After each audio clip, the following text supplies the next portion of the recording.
The weather impact, it's our top story for you here at 5 o'clock. Right now, a large portion of the WHAS11 viewing area, including Metro Louisville, is still under that tornado watch until 9 tonight. Hi, everybody. Thank you very much for joining us on this very busy Thursday night. You know, the sun came out from time to time today, and that usually increases the concern about the potential severe weather, including possible tornadoes. So does that still remain the case?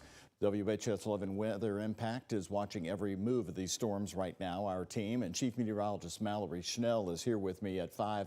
Mallory, are these storms gaining strength or are they possibly breaking apart? You know, it depends on where you live. I will say here in Kentuckiana, we might be under the best case scenario for a setup like this. We did have, of course, scattered storms that rolled through mid-afternoon, and that helps and takes away a lot of the fuel that was a little bit modest to begin with this severe weather setup. Big picture view, we did have some storm reports from that first round of weather that rolled through, and yes, we did have some severe thunderstorm warnings. Storms were trying to rotate, but they couldn't make it to the surface. Everything was higher up in the atmosphere, but that was enough fuel to drop some hail. You might have seen some pea-sized hail reports in the Louisville metro area, larger hail reports north of Bardstown in Nelson County, also Perry County having some stronger storms earlier today. Satellite and radar showing, however, bit of a lull, as I mentioned, on the radar activity. So the storms that we had during the afternoon hours have jetted off to the east and northeast. I want to zoom out a little bit bigger here, though, so you can see kind of the two sections of storm activity we're looking at. The first was what sparked over us this afternoon. We had all that warm, moist air as this warm front continues to lift northward. But take a look at these storms in Illinois and how they're really tracking quickly off to the northeast. So this moves closer to central Indiana, but we are watching some storms that are also developing east of St. Louis here. These could track closer to our northernmost counties in southern Indiana, Jackson, Jennings, Lawrence counties. So we will be watching that closely, but that is kind of the corridor that we're looking at. And of course, also lines up pretty well with that enhanced risk or level 3 out of 5 on the severe weather outlook that was issued this morning for that greater threat of rotation, shear, and any kind of tornado potential. So we'll be watching those clusters off to our north, and we'll see if they could move into some of our northernmost counties, Bedford, Seymour, North Vernon. Keep a close eye on that. Otherwise, this front rolls through tonight. Of course, we're all still in that tornado watch until 9 p.m., so don't let your guard down just yet. But we're watching things hour by hour as it evolves, and we'll continue to have updates. Doug? Hey, for our neighbors in Indiana, still under the gun a little bit, so stay here with us. We'll keep updating you throughout the next every newscast we have here. And as a reminder, WHAS11 is also going to be tracking the storm closely for you, streaming online as it moves through Kentuckiana. We do have extended severe weather coverage all night long for you. It'll be featuring Mallory Schnell and WHAS11 extreme weather specialist John Gordon and meteorologist Austin Evans.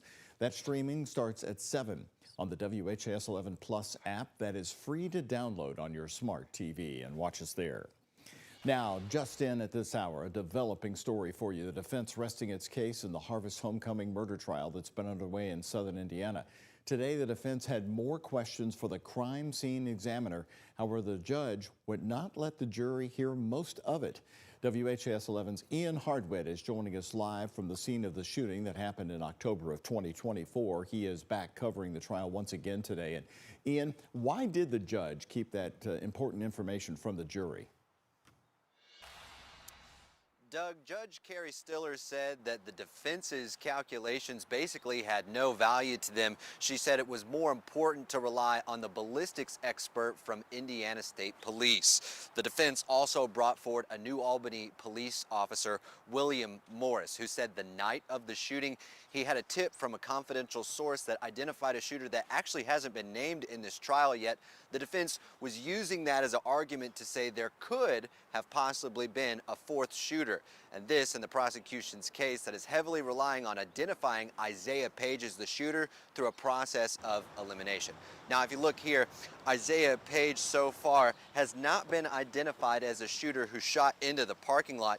Two witnesses have only said that he shot up and over the parking lot from the fountain over here by the Scribner house. The defense argues that there could have been more shell casings that investigators didn't find and more shots that were not accounted for. Another defense witness today also said that he saw a shooter on the north side of the parking lot turn and shoot towards Gerlach.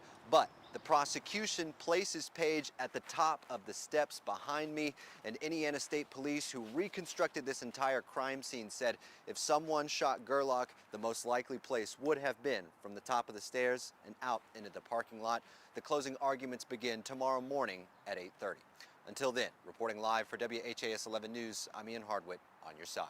All right, certainly trying to sow some doubt there for the jury as they possibly begin deliberations. We'll find out what happens. Thank you, Ian, for continuing coverage there. Now, JCPS Superintendent Brian Yearwood reflecting today on the big changes coming to the school district.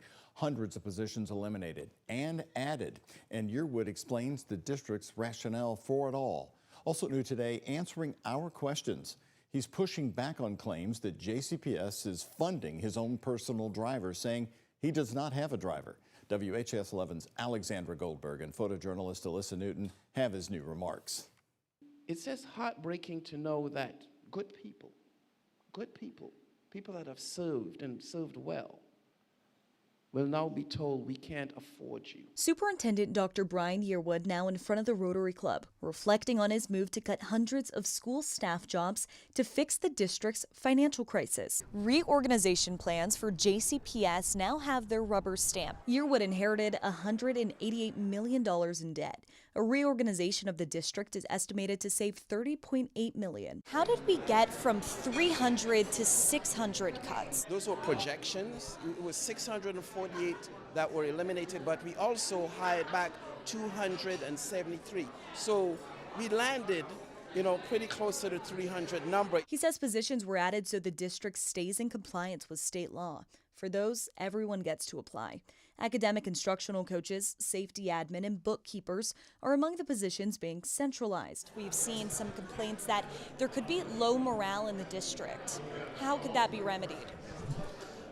We knew going in that whenever there are budget cuts, it's emotional. I felt it myself. He says there's a job fair coming up. In his words, to help with any form of transition. Still, the public has asked questions about who will retain their job. We've seen some buzz on social media about potentially you having a driver paid through JCPS funds. Can you address that claim?